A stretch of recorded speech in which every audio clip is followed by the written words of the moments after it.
Philosophy में मेरा शुरू से इंटरेस्ट था। तो थेलीस, पार्मेनिडीज, हेराक्लिटस, सोक्रेटिस, प्लेटो, अरिस्टोटल, इनके बारे में पढ़ता था। उन्हीं के बीच में मैंने पढ़ा सोफिस्ट के बारे में। एंशियंट ग्रीस में सोफिस्ट नाम का एक ग्रुप था।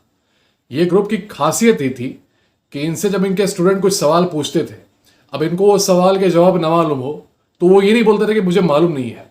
वो क्या करते थे, वो एक क्लेवर आर्ग्यूमेंट के साथ कुछ ना कुछ घुमा फिरा के बातें बताते थे, जिससे कि स्टूडेंट को लगता था कि उसका जो जवाब है उसे मिल चुका है, पर उसे वो असली में जवाब नहीं मिलता था। एग्जाम्पल देता हूं। तुम अपने क्लास में हो और तुम्हारा टीचर तुम्हें कुछ पढ़ा रहा है, लेट्स से हिस्ट्री पढ़ा रहा है। तुम्हारे अंदर क्यूरियोसिटी जागी और तुमने टीचर से पूछ लिया कि ये क्यों होता था। तुमने कोई आउट ऑफ सिलेबस क्वेश्चन पूछ लिया। अब क्योंकि टीचर को मालूम नहीं है खुद से, वो इतना काबिल नहीं है, तो उसे मालूम नहीं, वो ये नहीं बोलेगा मुझे मालूम नहीं है। वो कहेगा इतना ज़्यादा क्यों जानना चाहते हो, ये तो एग्जाम में पूछेगा नहीं, तो क्यों पूछ रहे हो, ज़्यादा क्यूरियस हो, ज़्यादा ज्ञान चाहिए। ऐसे करके करते तुमको कुछ ना कुछ रैशनलाइज करके तुम्हारी क्यूरियोसिटी खत्म कर देगा, तुम्हें कन्विंस कर देगा कि तुम्हें यह सवाल नहीं पूछना चाहिए।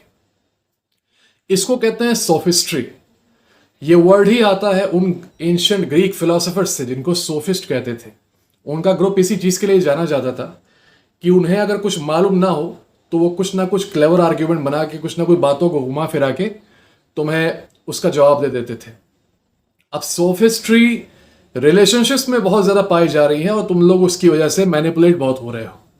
जैसे कि मुझे एक लड़के ने बताया कमेंट्स में कि उसकी गर्लफ्रेंड ने उस पर चीट किया था, और चीट करने के बाद से जब वो पकड़ी गई कि उस पर उसने चीट किया है, तो उसकी गर्लफ्रेंड ने उसे ये आर्ग्यूमेंट दिया कि देखो मैंने तुम पे चीट किया है, लेकिन देखो मैंने खुद आके तुम्हें बता दिया ना, मैंने तुम्हें खुद आके बता दिया कि देखो मैंने तुम पे चीट किया है, और इसका मतलब मैं बहुत वर्चुअस हूं, मैं बहुत मतलब इनोसेंट हूं। तुम्हें समझना चाहिए कि देखो भले ही चीटिंग हुई, लेकिन तुम्हें ये समझना चाहिए कि इस चीटिंग की वजह से कुछ ऐसा हुआ कि तुम्हें पता चलेगा कि मैं कितनी वर्चुअस हूं, मैं कितनी अच्छी हूं, तो तुम्हें मुझे वापस ले लेना चाहिए।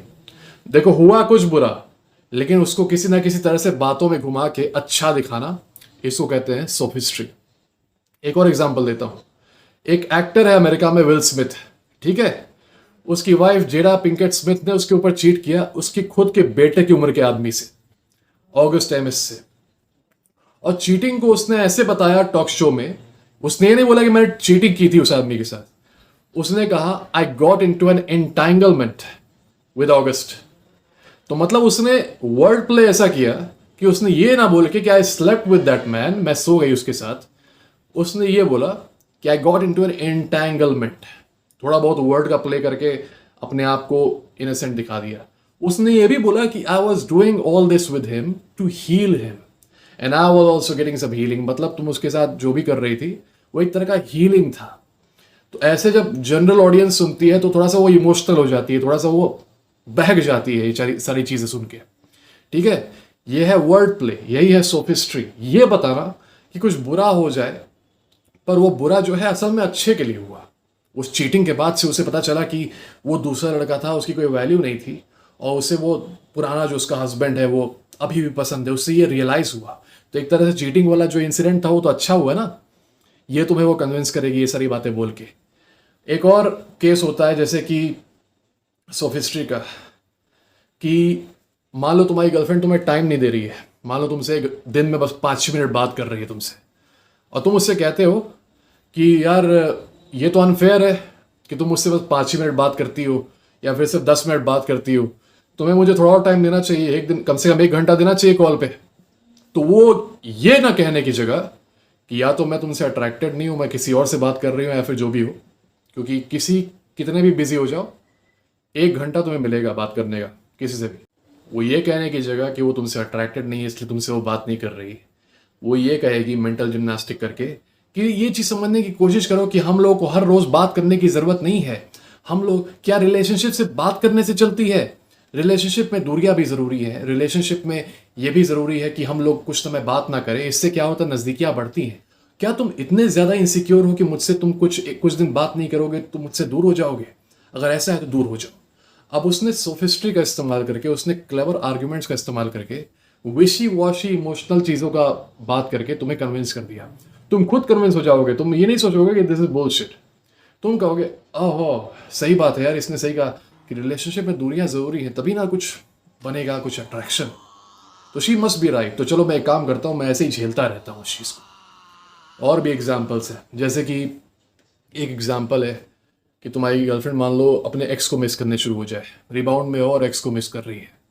तुम्हें दिक्कत होती है इस चीज़ से ऑब्वियसली, तो तुम पूछोगे तुम क्यों मिस कर रही हो उसे, मेरे में क्या कमी रह गई, मैंने तो इतना कुछ अच्छा किया तुम्हारे लिए, और तुम्हारा एक्स तो तुम्हें गालियां देता था, तो उसे मिस क्यों कर रही हो। तो वो ये कहेगी असल में मैं उसे नहीं मिस कर रही है, मैं उसकी मेमोरीज को मिस कर रही हूँ, उसके साथ जो मैंने मोमेंट्स बिताए थे मैं मोमेंट्स को मिस कर रही हूँ, मैं उसे नहीं कर रही हूँ, मैं उसकी मस्ती को मिस कर रही हूँ, मैं उसके जोक्स को मिस कर रही हूँ। कुछ मतलब है इस आर्ग्यूमेंट का? कुछ मतलब नहीं है। अगर वो उसकी मस्ती को मिस कर रही है इसका मतलब ही वो उसे मिस कर रही है, अगर वो उसके जोक्स को मिस कर रही है इसका मतलब ही वो उसे मिस कर रही है। तो इस आर्ग्यूमेंट का कोई मतलब नहीं है, इट्स अ BS आर्ग्यूमेंट। लेकिन क्योंकि ये आर्ग्यूमेंट वो करेगी, तुम इमोशंस में बह के कन्विंस हो जाओगे कि हाँ शी मस्ट बी राइट, सही बोल रही होगी। इसी को कहते हैं सोफिस्ट्री, और इस केस में सोफिस्ट्री देखो सक्सीड होगी। उसने क्लेवर आर्ग्यूमेंट का इस्तेमाल करके तुम्हें कन्विंस कर दिया कि हाँ उसका जो एक्शन है, वो जो भी कुछ कर रही है सही है, और तुम्हारे कंसर्न्स गलत है। तुम कन्विंस हो गए, क्योंकि तुम तो ऑलरेडी रैशनलाइज कर रहे हो दिमाग में कि वही सही है, वही सही है, वही सही है। मैं हो सकता है डाउट में हूँ, है ना। और भी चीज़ें कर सकते हो, जैसे कि ऐसा कोई दूसरे लड़के के साथ वो चीटिंग वगैरह कर रही है, तुम्हें दिक्कत हो गई, तो तुम उससे बोलते हो कि तुमने ऐसा क्यों किया। तो वो कहती है कि यार देखो ऐसा में बात ये है ना कि मेरा पास्ट ट्रॉमा एक है, उस समय मेरे साथ ये हुआ था, तो उससे ये होता है कभी कभी कि मैं एक आदमी से दूसरे आदमी पे डिविएट हो जाती हूँ। पर ये मेरी गलती नहीं है, ये मेरे पास्ट ट्रॉमा की गलती है। मतलब पास्ट ट्रॉमा कोई आदमी है, एक आदमी है अच्छा खासा, उसका नाम है पास्ट ट्रॉमा। उस आदमी की गलती है कि ये तुम पे चीट करती है, ठीक है। अब पास्ट ट्रॉमा को तुम कहाँ से मारोगे पकड़ के, वो तो कहीं दिखता नहीं है, वो तो कहीं हवा में तुम्हें दिखेगा भी नहीं। तो तुम उसने अपने ऊपर से ब्लेम निकाल के किसी एक एब्स्ट्रैक्ट चीज पे डाल दिया ब्लेम, वो मेरे पास्ट ट्रॉमा की वजह से मैंने चीटिंग की, मेरी गलती नहीं है, प्लीज टेक मी बैक। और तुम कन्विंस हो जाओगे कि हाँ it is because of a past trauma. क्यों बोल रहा हूँ? क्योंकि तुम में से कुछ लोग की मेरी बात हुई है फोन पे, और तुम लोग कहते हो कि भाई शी चीटेड ऑन मी, लेकिन उसकी गलती नहीं है, उसने बताया था कि उसको पास्ट ट्रॉमा हुआ था कुछ। मैं तुम्हें एक झापड़ मार दूं, फिर कहूं कि यार मुझे पास्ट ट्रॉमा था इसलिए मैंने तुम्हें झापड़ मार दिया, ये कोई आर्ग्यूमेंट है क्या? ऐसे कन्विंस हो जाओगे। सोफिस्ट्री तुम्हारे दिमाग से खेलती है, तुम्हें काफ़ी ज़्यादा, जो तुम्हारा ओवर रैशनलाइजिंग ब्रेन होता है ना, ओवर हैमस्टरिंग ब्रेन होता है, उसको यूज़ करती है अपने फेवर में, है ना। और सोफिस्ट्री सिर्फ लड़कियां ही नहीं यूज़ करती, सोफिस्ट्री तुम्हारे स्कूल में यूज़ होती है, सोफिस्ट्री तुम्हारे घर में भी यूज़ होती होगी, सोफिस्ट्री हर जगह यूज़ होती है, ठीक है। मैं तुम्हें मान लो किसी चीज़ में धोखा दे दूं, है ना, धोखा दे दूं, या फिर तुम्हें रूडली एक्ट करो, तुमसे रूडली बात करो, तुमसे खराब तरीके से बात करो, तुम्हें बेइज्जत कर दूं, तुम्हें इस चीज़ से दिक्कत हो कि मैंने तुम्हें क्यों बेइज्जत कर दिया, तो मैं तुमसे कहूँ कि नहीं मैं तुम्हें मजबूत बना रहा था, मैं तुम्हें बेइज्जत करूंगा तो तुम मजबूत हो जाओगे, और तुम कन्विंस हो जाओगे कि हाँ मैं तुम्हें मजबूत बनाने के लिए बेइज्जत कर रहा था, तुम्हारा तो फायदा है भाई। कॉलेज में लड़कों की रैगिंग होती है, तो ये बूमर्स क्या कहते हैं, पिछली जनरेशन वाले अंकल लोग, इससे तुम स्ट्रांग बनते हो, इससे तुम टफ बनते हो। कितने स्ट्रांग लौंडे पैदा हो गए देश में रैगिंग के बाद से, कितने स्ट्रांग पैदा हो गए, कौन से झंडा गाड़ दिया उन्होंने।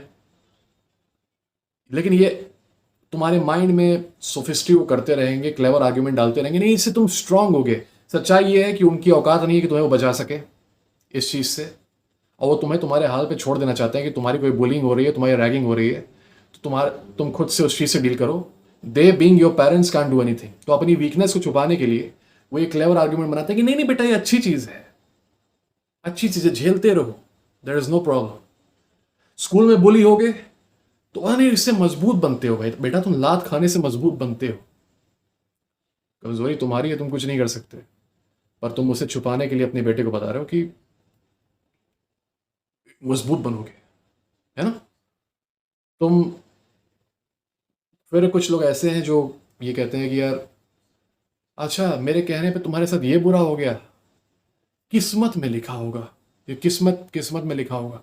तो वो एक वेग चीज़ किस्मत पे उस चीज़ को ब्लेम करके क्लेवर आर्ग्यूमेंट देके अपना पल्ला झाड़ लेते हैं, ठीक है।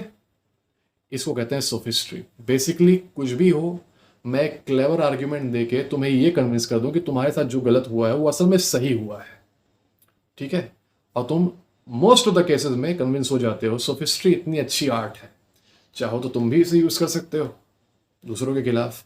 मेरा चैनल कोई मोरालिटी वाला चैनल नहीं है, मैंने तुम्हें बताया कि क्या होता है, तुम कैसे सावधान रहोगे, मैं तुम्हें बताता हूँ कैसे सावधान रहोगे। अगर तुम्हें सोफिस्ट्री से बचना है, अपने दिमाग को एक सीधी लाइन में रखो, देखो कि क्या हो रहा है, और जो हो रहा है वही देखो और वही ऑब्जर्व करो। अगर तुम्हें ये दिख रहा है कि तुम्हारी गर्लफ्रेंड तुम पे चीट कर रही है, तो वो चीट कर रही है और यही ट्रुथ है, यही फैक्ट है। अब वो क्यों कर रही है, वो पास्ट ट्रॉमा की वजह से कर रही है, या फिर वो टॉम क्रूज की वजह से कर रही है, या वो माइकल जैक्सन की वजह से कर रही है, I don't care and neither should you care. Fact है कि इसने चीट किया, फैक्ट है कि इसने चीट किया, तो वो जो फैक्ट है उस फैक्ट के साथ ही स्टिक करो। अब वो क्यों है, क्या है, कैसे है, कुछ भी नहीं। ऑफेंस हुआ, ऑफेंस को नोट करो, उसका एक्शन लो, लीव हर। स्कूल में तुम्हारे टीचर जवाब ना दे और ऐसी नौटंकी कर दे, समझ जाओ कि उसे आता नहीं है सवाल का जवाब, वो नौटंकी कर रहा है। अपने आप को मत कन्विंस कर दो कि तुम्हें सवाल पूछना ही नहीं चाहिए, तुम्हें क्यूरियस नहीं होना चाहिए। कोई भी आदमी तुम पे सोफिस्ट्री ट्राई करता है, हमेशा फैक्ट को देखो कि फैक्ट तुम्हारे सामने क्या है, ठीक है। कोई तुम्हें झापड़ मार दे और कहे कि मैं तुम्हें टफ बना रहा था, फैक्ट देखो कि उसने तुम्हें झापड़ मारा है और तुम्हारे साथ उसने बुरा किया है, तुम बुली हो रहे हो, फैक्ट देखो तुम बुली हो रहे हो, तुम्हें मतलब कोई नुकसान पहुंचा रहा है, ये फैक्ट है। अब ये क्यों है, इससे लोग क्या इंप्लाई करते हैं, क्या समझते हैं इसको, इससे आगे क्या होगा 20 साल बाद, इट इज इममटेरियल। फैक्ट है कि तुम बुली हो रहे हो, तुम परेशान हो रहे हो, और लोग इसे उल्टा पुल्टा करके अच्छी चीज बता रहे हैं किसी वे में, ठीक है। सोफिस्ट्री से बचने के लिए इसका उपाय बहुत ही सिंपल है, बस एक स्ट्रेट फॉरवर्ड थिंकिंग रखो, बस फैक्ट को देखो, फैक्ट को देखो, फीलिंग्स को नहीं। फैक्ट कह रहा हूं तो कोई क्या बोल रहा है, मुझे ऐसा फील हो रहा था, मुझे वैसा फील हो रहा था, कुछ नहीं। देखो सामने हुआ क्या है, जो सामने हुआ है वही हुआ है, उसे मानो और उसके हिसाब से एक्शन लो।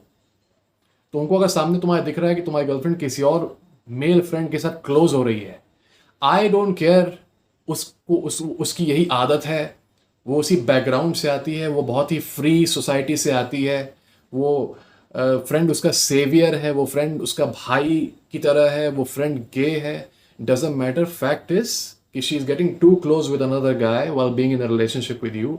और जब ये फैक्ट है तो फैक्ट के अकॉर्डिंग एक्शन लो, उसके आर्ग्यूमेंट से मत कन्विंस हो जाओ, सोफिस्ट्री से उसके, कि तुम ही गलत सोच रहे हो, वो सही सोच रही है, वो सही बता रही है, और तुम्हारे लिए जो चीज़ें हो रही हैं वो सही है, ठीक है।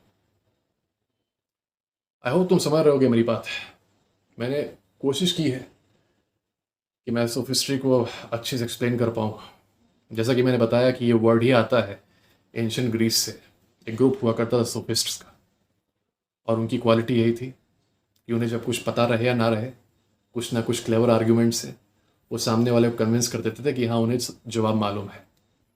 तो आई होप तुम इस चीज़ को ऑब्जर्व करोगे अपनी लाइफ में, अपनी लाइफ में ये सब चीज़ें देखते रहोगे, और आई होप तुम इन सब चीज़ों से बच पाओगे। बस फैक्ट को देखो भाई, और ना कन्फ्यूजन हो तुम्हें तो मुझसे कमेंट में पूछो कि क्या ये सोफिस्ट्री है, मैंने ये चीज़ होते हुए देखा। इस टाइप की मैनिपुलेशन टेक्निक्स पर मैं वीडियोस और लाऊंगा ताकि तुम लोग तैयार रहो इस चीज़ के लिए, अपनी लाइफ में देखो, क्योंकि तुम्हारे ऊपर मैनिपुलेशन एक तरह से 24/7 हो रहा है। तुम्हारे ऊपर मैनिपुलेशन तुम्हारे आसपास के लोग कर रहे हैं, तुम्हारे पार्टनर्स कर रही हैं, मीडिया कर रही है, सब कोई कर रहा है। बचोगे तो काफ़ी खुश रहोगे, वरना स्लेव बन के रहोगे। तो और किसी टॉपिक के बारे में अगर किसी को बात करना है तो मुझे ईमेल कर सकता है, टेलीग्राम पर भी हूँ, इंस्टाग्राम पर भी हूँ, सबका नीचे लिंक रहेगा। और तब तक के लिए God bless you guys, I will be back with another topic.